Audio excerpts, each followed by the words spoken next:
Hello friends, welcome back to our two videos. So இன்னைக்கு இந்த வீடியோல வந்து பாத்தீங்கன்னா நம்ம Windows 10 Windows 11 ரெண்டுலயுமே வந்து பாத்தீங்கன்னா Sandbox அப்படினு சொல்லி இருக்கும். சோ அது என்ன, சோ எப்படி யூஸ் பண்றது, அது மூலமா உங்களுக்கு என்ன பயன் அப்படினு சொல்லிட்டு எல்லாமே இந்த வீடியோல வந்து பார்க்கலாம். ஓகே, இந்த வீடியோ வந்து ஃபுல்லா பாருங்க. பார்த்து முடிச்சதுக்கு அப்புறம் இந்த வீடியோ பிடிச்சிருந்துச்சுனா மறக்காம ஒரு லைக் கொடுங்க. இன்னும் நம்ம சேனலை சப்ஸ்கிரைப் பண்ணினா கீழ இருக்க கிளிக் பண்ணி மறக்காம சேனலை சப்ஸ்கிரைப் பண்ணிருங்க. பக்கத்துல இருக்க அந்த பெல் கிளிக் பண்ணா மூணு ஆப்ஷன் வந்து காட்டும். அதுல ஆல் செலக்ட் பண்ணா நம்ம போற நோட்டிஃபிகேஷன் வரும். இப்போ இந்த வீடியோக்குள்ள போலாம்.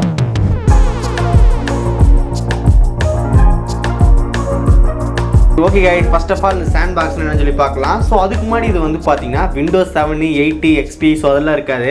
நீங்கள் Windows 10 அதுக்கப்புறம் Windowsல வச்சுருந்தீங்கன்னா உங்களுக்கு இந்த இது வந்து இருக்கும். அதுக்கப்புறம் நீங்கள் வந்து இப்போ டேரெக்டாக போய் ஸ்டார்ட் பண்ணி வந்து Sandbox அப்படி சர்ச் பண்ணால் வராது.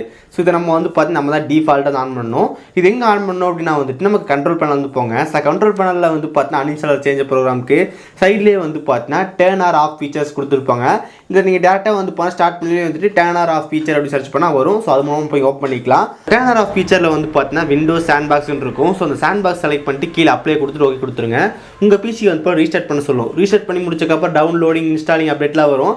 கொடுத்ததுக்கப்புறம் ஆட்டோமேட்டிக்காக உங்கள் பிசியில் வந்து பார்த்தீங்கன்னா சாண்ட்பாக்ஸ் எனேபிள் ஆயிரும். அதுக்கப்புறம் நீங்கள் எப்போ போல் வந்து பண்ணால் ஸ்டார்ட் மெனுவில் போயிட்டு விண்டோஸ் சாண்ட்பாக்ஸ் அப்படி டைப் பண்ணாலே வந்துடும். நீங்கள் வந்து ஈஸியாக ஆக்சஸ் பண்ணிக்கலாம். இப்போ நம்ம பிசியில் வந்து பார்த்தீங்கன்னா Windows 11 வந்து வச்சுருக்கேன். ஸோ நீங்கள் Windows 11, 10 எதில் வச்சுருந்தாலும் ஸ்டார்ட் பண்ணி ஓப்பன் பண்ணுங்கள். ஸ்டார்ட் பண்ணுல வந்து பார்த்தீங்கன்னா Sandbox அப்படின்னு சர்ச் பண்ணால் நமக்கு வந்துடும். இங்கே நீங்கள் வந்து பார்க்கலாம் Windows Sandboxன்னு இருக்குது. ஜஸ்ட் செலக்ட் பண்ணுறேன். இப்போ எனக்கு ஆட்டோமேட்டிக்காக வந்து பார்த்தீங்கன்னா Sandbox சிம்பிள் போட்டு ஓப்பன் ஆகும். ஸோ இது எனக்கு ஓப்பன் ஆகிறதுக்கு வந்து போனால் ஜஸ்ட் ஒரு 0.1 செகண்ட் கூட இல்லை, மினிமம் வந்து ஒரு 3 to 5 செகண்ட்ஸ் இருக்கும். அதுக்குள்ளே ஓப்பன் ஆயிடுச்சு. ஸோ ஸ்பெக்ஸ் வந்து பார்த்தீங்கன்னா கொஞ்சம் ஜாஸ்தியாக இருக்கிறனால சீக்கிரம் வந்து ஓப்பன் ஆயிடுச்சு. ஸோ உங்ககிட்ட வந்து பார்த்தீங்கன்னா ஒரு Intel i3 இல்லை ஒரு AMD Ryzen 3, Ryzen 5 அப்படிலாம் வச்சுருந்தா கொஞ்சம் லேட் வந்து ஆகும். அப்படின்னா ஒரு 30 செகண்ட் கூட 40 செகண்ட் கூட வரலாம். ரொம்ப கம்மி ஸ்பெக்ஸ் வச்சுருந்தா ஓப்பன் ஆக லேட் ஆகும். ஸோ நான் வந்து பார்த்தீங்கன்னா கவர்மெண்ட் பிசியில் முதல்ல ட்ரை பண்ணும்போது எனக்கு இது ஓப்பன் ஆகிறக்கே வந்து லேட் ஆகும். பட் இதில் வந்து பார்த்தீங்கன்னா ஏதோ சாஃப்ட்வேர் ஓப்பன் ஆகாமல் ஓப்பன் ஆகுது. இங்கே வந்து பார்க்கலாம் சாண்ட்பாக்ஸ். ஸோ இது வந்து ஃபாஸ்ட்டாக ஓப்பன் ஆகுது. ஸோ அதே மாதிரி வந்து பார்த்தீங்கன்னா உங்கள் பிசியில் ஃபாஸ்ட்டாக ஓப்பன் ஆக அவசியம் கிடையாது. ஸோ இது ரொம்ப ஒரு பெரிய ப்ரோக்ராம். ஸோ அதனால் வந்து பார்த்தீங்கன்னா இது ஸ்லோவாக தான் ஓப்பன் ஆகும். ஓகே, ஸோ ஜஸ்ட் நம்ம இதை ஃபுல் ஸ்க்ரீன் மோடுக்கு வந்து போயிடலாம். இப்போ நீங்கள் வந்து பார்க்கலாம் ஃபுல் ஸ்க்ரீன் மோடில் போனதுக்கப்புறம் இதில் நீங்கள் என்ன பார்க்குறீங்கன்னா வந்துட்டு சேம் Windows 11 காப்பி தான் நீங்கள் பார்ப்பீங்க. நீங்கள் Windows யூஸ் பண்ணுறீங்கன்னா சேம் இதே ஒரு லுக்கில் வந்து உங்களுக்கு Windows வந்து கிடைக்கும். ஓகே, அதுக்கப்புறம் ஒரு இன்டர்ஃபேஸ் வந்து பார்த்தீங்கன்னா நமக்கு இந்த Windows 11 வந்து பாருங்கள். ஸோ ரெண்டுக்கும் வந்து பார்த்தீங்கன்னா ஒரு டிஃப்ரென்ஸ் கிடையாது. நம்ம எப்பவும் போல தான் வந்து பார்த்தீங்கன்னா இது இருக்குது. அதுக்கப்புறம் சாண்ட்பாக்ஸில் வந்து பார்த்தீங்கன்னா கனெக்ஷன் வந்து எவ்வளோ இது இருக்குது அப்படின்னு காட்டும். அதுக்கப்புறம் நீங்கள் வந்துட்டு இதுக்கு இன்டர்நெட் கனெக்ஷன் எப்படி வந்து வரும் அப்படின்னா வந்துட்டு உங்கள் பிசியில் வந்து பார்த்தீங்கன்னா டேரெக்டாக வந்துட்டு ஏதாவது ஒரு ஒய்ஃபைலோ இல்லை ஈத்தர்நெட் மூலமாக கனெக்ட் பண்ணியிருந்தீங்கன்னா அது நெட்டே இது பார்த்து எடுத்துக்கும். ஓகே, ஸோ இதுதான் வந்து பார்த்தீங்கன்னா இன்டர்ஃபேஸ். ஸோ இந்த இன்டர்ஃபேஸில் நமக்கு வந்து பார்த்தீங்கன்னா லோக்கல் சி டிரைவ் மட்டும்தான் இருக்கும். நம்ம மற்ற டிரைவ் எல்லாமே இருக்காது. இப்போ திஸ் பிசி ஓப்பன் பண்ணுறோம். ஸோ திஸ் பிசியில் நமக்கு வந்து பார்த்தீங்கன்னா ஒரு 40 ஜிபிக்கான டிரைவ் தான் இருக்கும். ஆனால் நம்ம Windows 10ல் உங்கள் பிசியில் உங்கள் மெயின் டிரைவில் வந்து பார்த்தீங்கன்னா நீங்கள் ஒரு 4-5 டிரைவ் வச்சுருப்பீங்க. ஆனால் அதெல்லாம் காட்டாது. இந்த சாண்ட்பாக்ஸில் வந்து பார்த்தீங்கன்னா நமக்கு தனியாக வந்து ஒரு 40 ஜிபி கொடுப்பாங்க. ஸோ அந்த 40 ஜிபிக்கு வந்து பார்த்தீங்கன்னா நீங்கள் என்ன வேணால் பண்ணிக்கலாம்னா நம்ம சாஃப்ட்வேர் இன்ஸ்டால் பண்ணி செக் பண்ணிக்கலாம். இல்லை நீங்கள் எப்படி யூஸ் பண்ண நினைக்கிறீங்களோ அந்த மாதிரி வந்து பண்ணிக்கலாம். ஓகே, இது மோஸ்ட்டாக வந்து எதுக்கு யூஸ் பண்ணுறாங்கன்னா வந்துட்டு சம்டைம்ஸ் நமக்கு வந்து பார்த்தீங்கன்னா யாராவது ஒரு ஃபைல் சென்ட் பண்ணுவாங்க. ஸோ அந்த ஃபைல் வந்து விண்டர் ஃபைலாக இருக்கலாம். அதை நம்ம எக்ஸ்ட்ராக்ட் பண்ண முடிச்சக்கப்புறம் நம்ம பிசியில் ஏதாவது ஆயிருமோ வைரஸ் எஃபெக்ட் ஆயிருமோ அப்படின்னு நம்ம செக் பண்ண டேரெக்டாக நம்ம பிசியில் செக் பண்ணுறதுக்கு நம்ம இந்த சாண்ட்பாக்ஸ் மூலமாக செக் பண்ணிக்கலாம். நம்ம இந்த சாண்ட்பாக்ஸில் பண்ணுற எதுவுமே வந்துட்டு நம்மளோட மெயின் பிசி வந்து அஃபெக்ட் பண்ணவே பண்ணாது. ஸோ இது ஒரு தனி ஓஎஸ். ஸோ இது நமக்கு என்ன ஆனாலும் இது கூட தான் இருக்கும். மற்றபடி இது வந்து வெளியே வந்து ஒன்றுமே ஆகாது. ஸோ அதுக்கு தான் வந்து பண்ண கொடுத்துருக்காங்க. ஓகே, இப்போ எக்ஸாம்பிளுக்கு நமக்கு வந்து பார்த்தீங்கன்னா ப்ரௌசிங் வந்து பண்ணணும். ஸோ ஒரு வெப்சைட் வந்து பார்த்தீங்கன்னா எனக்கு பயமாக இருக்குது, அந்த வெப்சைட்லேருந்து எனக்கு ஏதாவது வைரஸ் இருக்குமோ அப்படின்னு வந்து எனக்கு கொஞ்சம் டவுட்டாக இருக்குது அப்படின்னா நீங்கள் ஃபஸ்ட்டு இதில் வந்து ஓப்பன் பண்ணி பார்த்துக்கலாம். ஸோ இதான் சாண்ட்பாக்ஸ். நான் முதல்ல சொல்லியிருந்தேன் இது இல்லாமல் பண்ணுற எதுவுமே வந்துட்டு நம்மளோட மெயின் பிசி வந்து அஃபெக்ட் பண்ணாது. ஓகே, ஸோ இப்போ நான் வந்து பார்த்தீங்கன்னா XDN ஒரு வெப்சைட் வந்து போகிறேன். இங்கே வந்து பார்த்தீங்கன்னா தெரியும் நமக்கு அந்த வெப்சைட் வந்து ஓப்பன் ஆகுது. ஸோ உங்களுக்கு ஏதாவது ஒரு லிங்க் இருந்தால் கூட நீங்கள் டேரெக்டாக வந்து பார்த்தீங்கன்னா வந்து ஓப்பன் பண்ணிக்க முடியும். லிங்க் எப்படி நான் ஷேர் பண்ணுறது அப்படின்னா நமக்கு வாட்ஸ்அப் வெப் வந்து இருக்குது.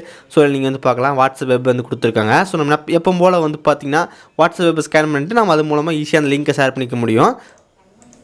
ஓகே, அதுக்கப்புறம் நீங்கள் ஏதாவது டேரெக்டாக ஒரு சாஃப்ட்வேர் டவுன்லோட் பண்ணாலும் ஈஸியாக வந்து பண்ணிக்க முடியும். ஸோ நான் எக்ஸாம்பிளுக்கு ஒரு பேட்டரி பார் அப்படின்னு சாஃப்ட்வேர் இருக்குது. ஸோ நான் ட்ரிக் பண்ணுறேன். இப்போ நீங்கள் வந்து பாருங்கள். ஸோ பேட்டரி பார். ஸோ இந்த சாஃப்ட்வேர் வந்து பார்த்தீங்கன்னா எனக்கு வேணும். நான் பயப்படவே தேவையில்லை, நான் ஜஸ்ட் நார்மலாக கொடுப்பேன். ஏன்னா வந்து பார்த்தீங்கன்னா இது நம்ம பண்ணுற எதுவுமே மெயின் பிசி வந்து அஃபெக்ட் பண்ணாது. ஸோ அதனால் வந்து பார்த்தீங்கன்னா நான் வந்து பண்ணிகிட்ருக்கேன். ஓகே, நமக்கு வந்து பார்த்தீங்கன்னா பேட்டரி பார்ன்ற சாஃப்ட்வேர் வந்து பார்த்தீங்கன்னா எனேபிள் வந்து பண்ணியாச்சு. இந்த பேட்டரி பார் வந்து நம்ம பிசிக்கு வந்து ஒர்க் ஆகாது. ஸோ இது நமக்கு பேட்டரியோட பர்சன்டேஜ் வந்து கரெக்டாக என்ன இருக்குது அப்படின்னு காட்டும். ஸோ நம்ம பிசியில் வந்து ஏன் பண்ண முடியாதுன்னா வந்துட்டு நான் வந்து பிசி யூஸ் பண்ணுறேன். ஸோ பிசியில் வந்து பார்த்தீங்கன்னா பேட்டரி வந்து கிடையாது. ஸோ அது காட்டாது. இப்போ எக்ஸாம்பிளுக்கு நமக்கு வந்து பார்த்தீங்கன்னா இன்னொரு சாஃப்ட்வேர் நம்ம ட்ரை பண்ணுவோம். ஓகே, இதில் இருக்கிற ஒரு சாஃப்ட்வேர் வந்து காப்பி பண்ணிட்டேன். சாஃப்ட்வேர் காப்பி பண்ணிவிட்டு நான் வந்து பார்த்தீங்கன்னா இதோட டெஸ்க்டாப் வந்து க்ளோஸ் பண்ணிக்கிறேன். ஓகே ஸோ என்னோட மெயின் பிசிலேருந்து நான் இந்த சாண்ட்பாக்ஸ்க்கு வந்து பார்த்தீங்கன்னா ஒரு சாஃப்ட்வேர் வந்து நான் காப்பி பண்ணிட்டேன். ஸோ இப்போ எனக்கு இந்த சாஃப்ட்வேர் வந்து பார்த்தா கொஞ்சம் டவுட்டாகவே இருக்குது அப்படின்னு வச்சுக்கலாம். ஸோ எனக்கு இது இன்ஸ்டால் பண்ண ஏதாவது ப்ராப்ளம் வருமா, இல்லை எனக்கு வந்துட்டு கரெக்டாக பின்னாடி அஃபெக்ட் ஆகுமான்னு தெரியல. ஸோ என்னோட மெயின் பிசியில் இன்ஸ்டால் பண்ண எனக்கு பயமாக இருக்குது அப்படின்னு வந்துட்டு சாண்ட்பாக்ஸ் ஓப்பன் பண்ணுங்கள். சாண்ட்பாக்ஸில் அந்த ஃபைலை தூக்கி போடுங்க. அதுக்கப்புறம் அந்த ஃபைலை வந்து பார்த்தீங்கன்னா எப்பவும் போல் சாஃப்ட்வேர் இன்ஸ்டால் பண்ணுற மாதிரி பண்ணிடுங்க. ஓகே, இப்போ நீங்கள் வந்து பார்க்கலாம் நம்ம அந்த ஃபைல் வந்து இன்ஸ்டால் ஆயிடுச்சு. இது வந்து பார்த்தீங்கன்னா ஒரு மவுஸ் ட்ராக் சாஃப்ட்வேர். ஸோ இது மூலமாக நம்ம லைவ் ஜூம் பண்ணிக்க முடியும், மவுஸ் கிளிக் வந்து பண்ணிக்க முடியும். ஸோ இப்போ வந்து பாருங்கள், நான் மவுஸ் கிளிக் செலக்ட் பண்ணிட்டேன். இப்போ எனக்கு எதாவது வந்து ஓப்பன் பண்ணால் எனக்கு வந்து ரொம்ப ஹைலைட்டாக ட்ரை ஆகும். ஸோ இது உங்களுக்கு வேணுன்னா நீங்கள் வந்து சவுண்ட் ட்ராக் எஸ்வோர்ட் சாஃப்ட் மவுஸ் ட்ராக் அப்படின்னு செக் பண்ணுங்கள், சாஃப்ட்வேர் வந்து கிடைக்கும். இதில் லைவ் ட்ரா இருக்குது, மவுஸ் கிளிக் இருக்குது, கீ ஸ்ட்ரோக் இருக்குது, ஸ்பாட்லைட் வந்து எனக்கு ரொம்ப பிடிச்ச ஃபீச்சர். ஸோ இப்போ நான் வந்து ரீசைக்கிள் பண்ணி ஓப்பன் பண்ணிட்டேன். ஸோ இந்த இடத்த மட்டும் எனக்கு ஹைலைட் பண்ணி காட்டணும் அப்படின்னு Ctrl+J நான் ஷார்ட்கட் வந்து செட் பண்ணியிருக்கேன். செட் பண்ணி முடிச்சதுக்கப்புறம் எனக்கு அந்த இடம் மட்டும் வந்து பார்த்தீங்கன்னா ஹைட்டாக வந்து காட்டும். ஸோ சூப்பராக இருக்குது அப்படின்னு சொல்லலாம். ஸோ இது நம்ம சாஃப்ட்வேர் பற்றி பார்க்க வரல, நம்ம இந்த சாண்ட்பாக்ஸ் பற்றி பார்க்க வந்திருக்கோம். ஓகே, ஸோ இப்போ உங்களுக்கு தெரிஞ்சிருக்கும். ஸோ இந்த சாஃப்ட்வேர் எனக்கு வந்து பண்ணால் பர்ஃபெக்டாக இருக்காது. தென் அதுக்கப்புறம் இதை நான் வந்து பார்த்தீங்கன்னா மெயின் பிசி இன்ஸ்டால் பண்ணிக்குவேன். ஸோ இந்த மாதிரி தான் நம்ம வந்து பார்த்தீங்கன்னா ஒர்க் பண்ண முடியும். ஓகே கைஸ், இப்போ வந்து பார்த்தீங்கன்னா சாண்ட்பாக்ஸ் வந்து எப்படி யூஸ் பண்ணுறதுன்னு பார்த்துருப்போம். ஸோ ஒரு சின்னதாக ஒரு கன்க்ளூஸ் வந்து கொடுக்கலாம். ஸோ இது வந்து Windows 10 அதுக்கப்புறம் Windows 11 வந்து இருக்குது. அதுலேயும் எல்லா வருஷத்துலையும் இல்லை. ஸோ இந்த ப்ரோ அதுக்கப்புறம் என்டர்பிரைஸ் ஸோ இந்த மாதிரி ஒரு சில லிமிட்டடான இதில் மட்டும் தான் கொடுத்துருக்காங்க. அதுக்கப்புறம் இது நார்மலாக வந்து நமக்கு எனேபிள் ஆகிருக்காது. ஸோ நீங்கள் வந்து பார்த்தீங்கன்னா விண்டோஸோட டர்ன் ஆர் ஃபீச்சரில் போய்ட்டு எனேபிள் பண்ணணும். ஒன்ஸ் எனேபிள் பண்ணி முடிச்சதுக்கப்புறம் நீங்கள் ஸ்டார்ட் பண்ணி வந்துட்டு விண்டோஸ் சாண்ட்பாக்ஸ்னு டைப் பண்ணாலே போதும், ஓப்பன் ஆகும். அதுக்கப்புறம் இதில் நமக்கு வந்து பார்த்தா 40 ஜிபிக்கான ஃபைல் ஸ்டோரேஜ் வந்து கொடுத்துருக்காங்க. ஸோ 40 ஜிபிக்கு நீங்கள் என்ன வேணால் ஃபைல் உள்ள போட்டு செக் பண்ணுறதுனா பண்ணிக்கலாம். மெயினாக செக் பண்ணுறதுனா வந்துட்டு ஒரு சாஃப்ட்வேர் மேலே டவுட்டாக இருக்குன்னா அது நீங்கள் உங்கள் மெயின் பீஸ் இன்ஸ்டால் பண்ணுறதுக்கு முன்னாடி இதில் வந்து பண்ணிக்கலாம். ஒரு லிங்க் ஓப்பன் பண்ண பயமாக இருக்குது அப்படின்னா வந்து இதில் பண்ணிக்க முடியும். அதுக்கப்புறம் நீங்கள் இதில் பண்ணுற எதுவுமே வந்து பார்த்தா உங்களுக்கு மெயின் பிசி வந்து அஃபெக்ட் பண்ணாது. ஸோ இது எல்லாமே நமக்கு வந்து நிறைய பெனிஃபிட் வந்து இருக்குது. ஸோ கண்டிப்பாக வந்து பார்த்தா உங்கள் இது நீங்கள் சாண்ட்பாக்ஸ் வந்து எப்படி யூஸ் பண்ணணும்னு நினைக்கிறீங்களோ அந்த மாதிரி யூஸ் பண்ணிக்கலாம். ஸோ இதுதான் வந்து பார்த்தீங்கன்னா விண்டோஸ் சாண்ட்பாக்ஸ். குறிப்பாக சொல்லலாம் வந்துட்டு டேஞ்சரஸான ஃபைல் டெஸ்ட் பண்ணுறதுக்கு இது கொடுத்துருக்காங்க. ஓகே கைஸ், இந்த வீடியோ நம்ம வந்து பார்த்தேன் இந்த விண்டோஸ் சாண்ட்பாக்ஸ்னா என்ன, எப்படி எனேபிள் பண்ணணும், எப்படி யூஸ் பண்ணணும்னு பார்த்துருந்தோம். இந்த வீடியோ கண்டிப்பாக உங்களுக்கு யூஸ்ஃபுல்லாக இருக்கும்னு நினைக்கிறேன். இந்த வீடியோ யூஸ்ஃபுல்லாக இருந்துச்சுன்னு நினச்சிங்கன்னா மறக்காமல் ஒரு லைக் கொடுங்க. அதுக்கப்புறம் இந்த இடத்துல வர லோ கிளிக் பண்ணி மறக்காமல் சேனல் சப்ஸ்கிரைப் பண்ணிடுங்க.